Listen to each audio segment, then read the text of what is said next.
y hoy vamos a comenzar enseñándole un poquito mi, mi zona de trabajo, mi oficina, donde yo trabajo, ¿vale? Mi escritorio, ¿vale? Y mostrándole un poquito de mí, fotografías mías de hace muchos años. Ahí estoy yo, uno de los saltos que descubrimos, ese es el salto, la piedra del diamante le pusimos de nombre, ese que está ahí. ¿Vale? Mi amigo José Luis, uno de los viajes a Roraima, ahí estábamos en la falda del Roraima, ahí se puede ver la falda del Roraima, ¿vale? Ahí, ese es el Roraima también, ahí, bueno, varias fotografías, ahí estaba el grupo casi completo, ¿vale? Representa a los indígenas, representa a los mineros, la frontera, nuestra frontera ahí, la bandera con nuestra frontera con Brasil y por supuesto la zona de Tepuis, ¿vale? Esto, esto es un grato recuerdo ya que me involucré mucho en ese municipio y en ese escudo, pues, ¿vale? Y una foto emblemática de las misiones en el Alto Orinoco.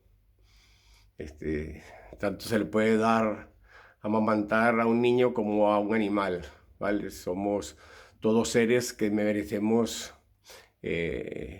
ser considerados.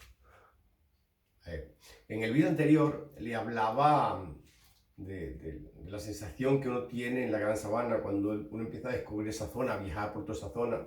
Es una zona muy grande. La Gran Sabana es más grande de muchos países en Europa, ¿vale? Tiene más kilómetros cuadrados que muchos países en Europa. Y imagínense un país europeo, ¿ok? Mediano, que prácticamente está casi sin descubrir, prácticamente está sin explorar. Pues eso es la Gran Sabana. Ese es el macizo guayanés, ¿vale? Pues de hecho le estaba hablando de eso, de la Gran Sabana, le estaba hablando de las sensaciones que tenía y le estaba hablando de los tepuy. Le dije que hoy le iba a comentar una cosa de los tepuy. Le voy a comentar una cosita. Cuando yo me llevé un grupo de científicos al delta del Orinoco, hacia el Atlántico, hacia la desembocadura del Orinoco, frente a las costas de Trinidad y Tobago, que yo me llevé un grupo de científicos para hacer estudios, plantas medicinales, estudios de botánica, para animales, zoología, bueno, diverso, ¿no? El laboratorio iba a buscar plantas medicinales para experimentar nuevos medicamentos y cosas de esas. Lo que pasa es que muchas de las plantas medicinales que allí se descubrieron, el potencial médico que tenía para el laboratorio ¿cómo se llama? No es económicamente viable, ¿vale? Porque muchas son plantas que no necesitan ningún proceso químico, no necesitan ningún proceso, no hay que sacarle ninguna molécula, no hay que sacarle nada para que sea efectiva o añadirle algo para que sea efectiva en alguna enfermedad o en alguna dolencia, ¿vale? Son plantas que por sí solas sirven para curar dolencias, para curar enfermedades que utilizan los indígenas.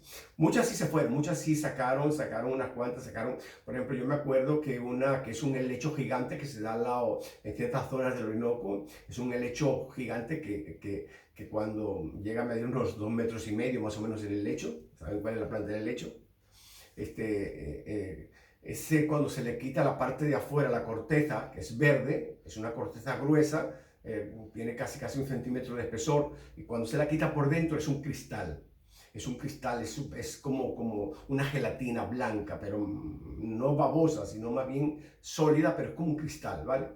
Dentro. Y ese cristal, eso sí, sé que tiene un proceso porque ellos se lo llevaron porque tenía unos componentes bastante fuertes que podrían combatir células anticancerígenas, pues. De hecho, se llevaron unas para el riñón, para las piedras del riñón, para destruir la piedra del riñón, que los indios ya lo utilizaban para esas dolencias más que todo, entonces ellos empezaron a estudiarla y ellos creen que esa planta a través de un proceso en el laboratorio pueden repotenciar o que sean más potentes para el riñón, ¿vale? Para curar algo del riñón. Fue cuando yo conocí, que lo digo en el libro, que conocía al médico este que estaba muy interesado en lo que era la Gran Sabana, lo que son los indios de la Gran Sabana, lo que es la zona del macizo guayanés, lo que son tepuis. Para ser neoyorquino, el médico era de Nueva York, es de Nueva York, era un señor que conocía bastante bien, nunca había estado, pero sí conocía bastante bien, había leído mucho sobre la Gran Sabana y sobre los tepuyes y todo eso. Y bueno, yo me lo llevé, estuve casi 15 días con él, fue un ofrecimiento que yo le dije, cuando fuéramos terminando ya el trabajo, nos íbamos a tomar unos días en cuanto a sus compañeros. En ese viaje, que yo lo llevé a un caserío indígena que se llama Cabanayén, ¿vale? Los indígenas de ahí de ese pueblo, tuvieron muchos contactos tuvieron muchos contactos con los albinos, con la gente esta que ellos dicen que son alemanes porque son rubios y altos o parecen nórdicos, ellos le llaman los albinos, que han tenido varias veces contacto con ellos. Entonces, en una conversación con el capitán de la tribu, le estaba contando que cuando él era más joven, el capitán habían llevado un grupo de albinos hacia el Putaritepuy. Voy a poner una foto del Putaritepuy para que ustedes lo vean, ¿vale? Ese es un tepuy bastante misterioso. Y yo no sé por qué este razón de todos los tepuy que en la Gran Sabana, ese en preciso fue estudiado por la NASA. No sé por qué le llamó la atención ese tepuy, ¿vale? Pero lo que cuentan los indígenas es que ellos llevaron a un grupo ¿cómo se llama? De los albinos, que ellos llaman los albinos, y lo dejaron en una de las paredes del tepuy. Yo recorrí el tepuy varias veces, se han dado por abajo, nunca lo subí, no he podido subirlo, no hay forma de subirlo. Tiene otro problema que el tepuy, si tú lo subes en helicóptero, ¿vale? Pues llegar arriba del helicóptero, siempre pasa algo, o se cubre, o la topografía, siempre hay un problema que no te permite que el helicóptero baje. Siempre. Y cuando eso se nubla, que se pone una niebla densa, que no puedes ver a 1,5 metros, no ves nada. Es densa, es un humo blanco denso que no se ve. Entonces, el otro es imposible que baje con esas condiciones. A lo mejor está despejado, agarramos el helicóptero, subimos, que mi amigo Raúl Arias, uno de los pilotos más expertos de la Gran Sabana, que ahora voy a hablar un poquito de él también, lo sabe bien, que es un tepuy misterioso, un tepuy que es muy difícil llegarle. Muchas veces uno ve el tepuy totalmente despejado, un cielo azul sin una sola nube, y de repente dice, bueno, vámonos, agarrar el helicóptero, vámonos, y agarrar el helicóptero, vas hacia el tepuy, y cuando está llegando el tepuy se cubre y no te permite atacar, no te permite llegar arriba. Es misterio, ¿vale? La NASA estuvo dándole vueltas al tepuy, ¿vale? Dándole vueltas al tepuy un tiempo, buscando una forma de escalada hacia arriba. Las paredes son paredes de 1,000 metros, 1 kilómetro vertical totalmente, ¿vale? Las paredes, es muy difícil su escalada. No sé, yo no conozco a nadie que lo haya escalado. La verdad que no conozco a nadie que haya escalado ese tepuy, ¿vale? Que no, es difícil. Y si ellos estuvieron dándole vueltas, en aquel entonces, cuando yo los vi a ellos estudiando el tepuy, tampoco pudieron acceder a él. Bueno, ese tepuy yo me fui con este amigo, con este médico de Nueva York, que fuimos a conocer nosotros. Él quiso, cuando le dijo que había llevado a unos albinos y le explicó cómo eran, unos hombres altos, delgados, pelo largo, amarillo y tal, que más bien los indios le decían que había hombres y mujeres, pero no había mucha diferencia en sus facciones del hombre y de la mujer. Ellos decían que todos eran muy guapos, muy parecidos, muy bonitos, pues. Como si en vez de ser hombre y mujer fueran hermafroditas, una sola raza, pues hombre y mujer fuera la misma persona, pues, algo así. Ellos lo explicaban de esa forma, ¿vale?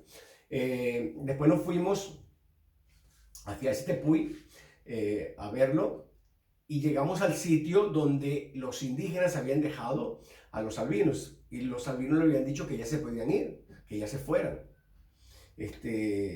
los indígenas nos contaron nosotros al médico, porque era el que sabía de esa historia. Yo no, la verdad no conocía esa historia, la historia me enteré por él, de que los indígenas, en vez de irse, el indígena es muy celoso con su tierra, con sus cosas. Entonces, ellos pensaban que a lo mejor ellos iban a sacar oro, diamantes, una zona de oro y diamantes, mucho oro y diamantes por la zona. Y pensaban que iban a sacar oro, diamantes, y entonces se escondieron en la selva a mirar a ver qué hacían. Y entonces ellos decían que una de las paredes del tepuy se abrió, ¿vale? Se abrió hacia los lados, como si fuera una puerta corredera, ¿ok? Se abrió, ¿ok? Ellos se metieron y la pared se volvió a cerrar. Claro, los indígenas lo vieron, ellos cuando las paredes se cerraron, ellos se quedaron allí un rato, después se fueron hacia la pared a buscar dónde estaba la puerta.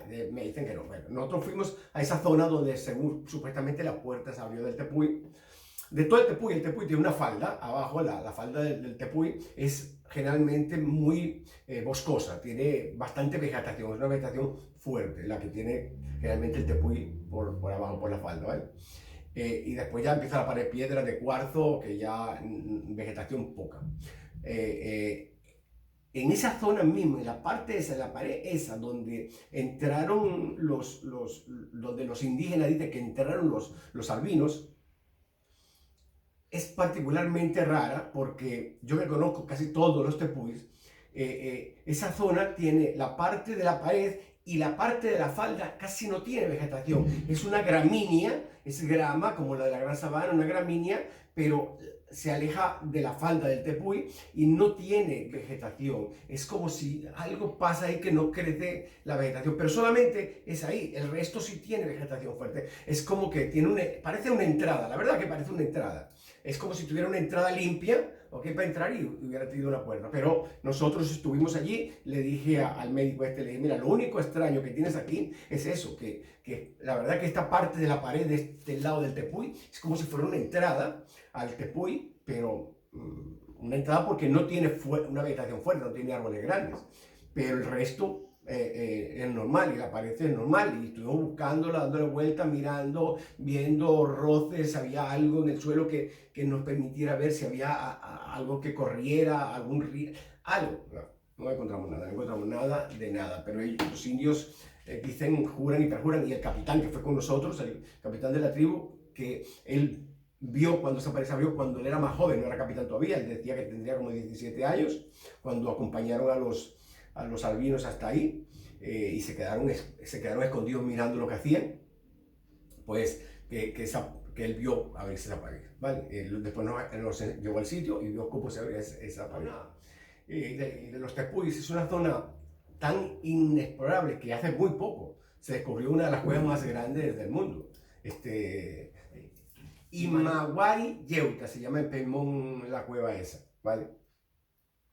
Es el nombre indígena, el nombre que le da a los indígenas. La traducción del nombre ese es donde habitan los dioses. Imaguari Yeuta es sitio donde habitan los dioses, o lugar donde habitan los dioses. Así le llaman los indígenas a la cueva, ¿vale? Es una cueva inmensamente grande. Voy a tratar de ponerle fotografías de la cueva. Tiene no sé cuántos kilómetros cuadrados, ¿vale? Y se descubrió hace muy poco, en el 2010, 2011. Uno de los que lo descubrió fue Raúl, fue uno de los que lo descubrió, es uno de los grandes pilotos de helicóptero de la Gran Sabana. Pues dentro del tepuy es una cueva inmensa, grandísima. El tepuy está hecho generalmente por suerte. Lo que les quiero decir que es un misterio estas cuevas y esta zona. Y entonces dentro es como si fuera un mundo aparte. Tanto la flora, la vegetación, la fauna, todo es algo aparte, un mundo aparte. De hecho, creo que los astronautas de la estación internacional europea, o de la estación europea, algo así, los astronautas europeos, creo que van a hacer prácticas adentro de esas cuevas porque es como un mundo aparte, como estar en el espacio, algo así. La sensación,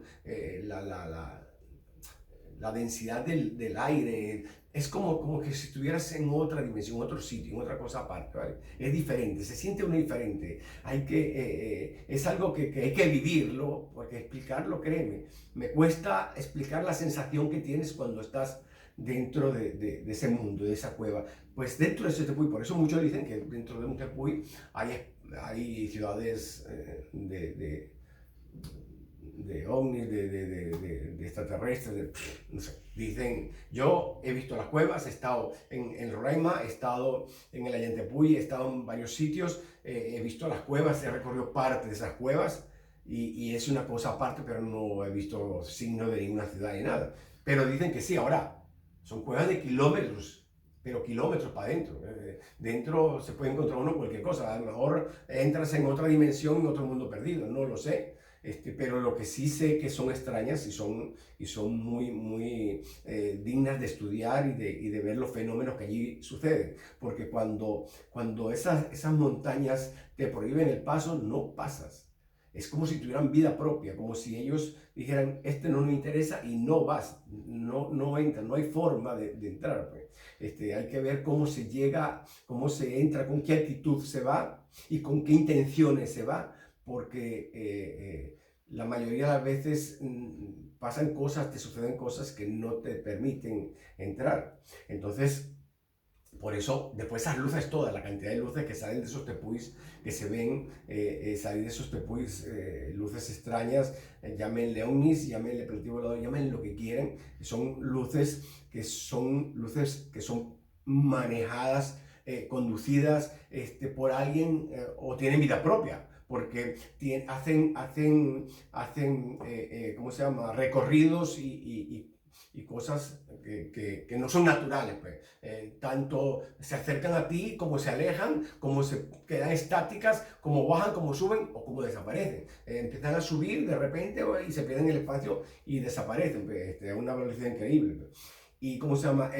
Cambian de colores, tienen unos colores muy vivos. Hay veces que dan foco de luz, mandan focos de luz, alumbran ciertas zonas. A nosotros vimos alumbrar una zona, la convirtieron de ser la noche cerrada, donde estábamos a cerca de 500 kilómetros de cualquier ciudad, no había ningún tipo de forma de contaminación lumínica, pero ninguno. Y era una noche cerrada y de repente se iluminó todo como si fuera de día, como si el sol hubiera salido en ese momento. ¿Okay? Como si fuera el sol del mediodía, pero más, la luz era más brillante, más como que iluminaba más que el sol mismo. ¿Vale? Lo viví yo, eso lo vivimos nosotros, eran las 11 de la noche aproximadamente cuando pasó eso, que nos iluminó, estábamos cerca de Cabanallén acampados. Estaba el tepuy, nosotros estamos en la falda del tepuy, después estaba el tepuy, yo no sé si después le puedo mostrar uno, no sé si tengo por aquí, pero bueno, estábamos en la parte de la parte de arriba del tepuy, y estaba caía la pared del tepuy, los 1000 metros aproximadamente, todos tienen entre 800 y 1100 metros de altura las paredes, y después viene un valle. Y después al frente había otro tepuy. Y por el medio del valle, entre los tepuy, pasó un objeto que era como un platillo, pero no redondo. Era como especie de un boomerang, casi, pero en la parte de atrás era como una forma triangular, pero la parte de atrás no era completamente recta, sino tenía como una semicurva. Era como especie de un boomerang, pero en el centro, desde la punta, es más ancho.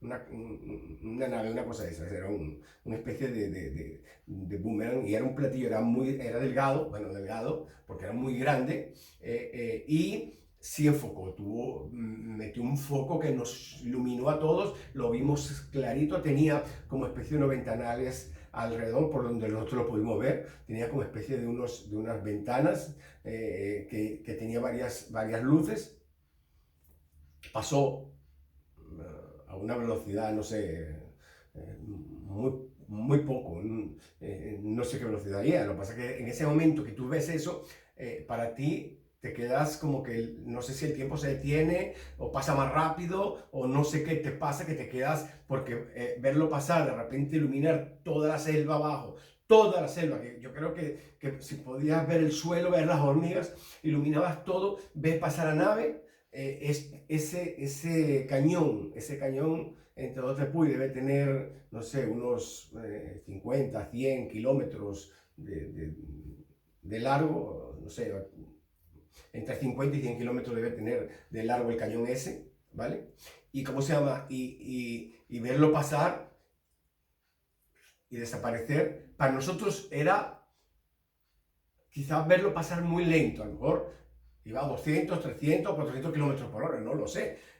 Nosotros lo que vimos cuando iluminó todo y lo pasó, y sí, fueron unos minutos que cruzó el cañón ese todo, hasta que llegando al final subió y se perdió en el espacio y desapareció. ¿Vale? Pero la intención toda, créeme, la intención toda, que cómo bajó, cómo pasó y cómo desapareció, era que los que estábamos allí lo viéramos. Pero seguro, eso no me lo quita nadie de la cabeza, que ellos, la intención del objeto ese, sea quien sea, de donde venga o de donde sea, era que nosotros lo viéramos, que nosotros supiéramos que ellos pasaron por ahí, que ellos estuvieron ahí, que nosotros lo viéramos el objeto, ¿vale? Porque si no, ¿para qué tiene sentido bajar entre dos tepuis? Porque bajó, nosotros estábamos a 1000 metros de altura en el tepuy y la nave pasó por debajo de nosotros, como 100 metros por debajo de nosotros, ¿ok? Había, para llegar a la selva, unos 800 metros más, bajó por lo menos 100 metros, porque nosotros lo vimos así abajo, ¿ok? Nosotros no miramos hacia arriba, miramos hacia abajo, pasó así, y otra vez salió hacia arriba y ya se perdió en el espacio. Entonces, si pasó a esa altura y en ese tan poquito y por allí, la única cosa que a mí se me ocurre es o que tenían la intención de que nosotros lo viéramos, nos fijáramos en él, en que ellos pasaron por ahí, que existen, o que salieron de uno de los tepuis, como dicen, despegaron de un tepuy, de una de las bases que tendrán en un tepuy, y salió del tepuy y el recorrido para despegar hasta salir al espacio fue ese. Ese recorrido es como si fuera una ruta de un avión, pues, como si fuera la pista de despegue de un avión, pues esa será la pista de salida de ellos hasta despegar, una de las dos. Pero yo más bien pienso que fue algo que intencionado, que querían que nosotros viéramos, ¿vale? Que nosotros los viéramos y supiéramos. Por eso yo pienso que fue que ellos querían que lo viéramos, porque podían haber pasado tranquilamente sin iluminar tanto, ¿ok? Porque después que nos pasaron, que nos rebasaron, ya cuando estaban llegando al final, ya los focos se apagaron y lo único que se le veían unas cuantas luces que como que cambiaban de colores hasta que subieron y desaparecieron y se acabó, ¿vale? Bueno, esta es una de las cosas que cuento, que no lo cuento así en mi libro, cuento un poquito menos, pero son detalles que sí que si la gente me pregunta, que la gente me dice, pues ya se lo digo, porque son detalles que han pasado allí, que son cosas que no le quiero buscar, la verdad, mucha explicación. A ver, mis creencias son mías, no las quiero compartir, no las quiero que nadie crea lo que yo he vivido y lo que yo creo. Simplemente cada uno que tenga su propio concepto de las cosas, pues, y sus propias creencias de las cosas. Pero yo sí creo que hay algo misterioso que debemos estudiar más profundamente. ¿Cómo se llama? Nosotros quizá hayamos evolucionado, ¿ok?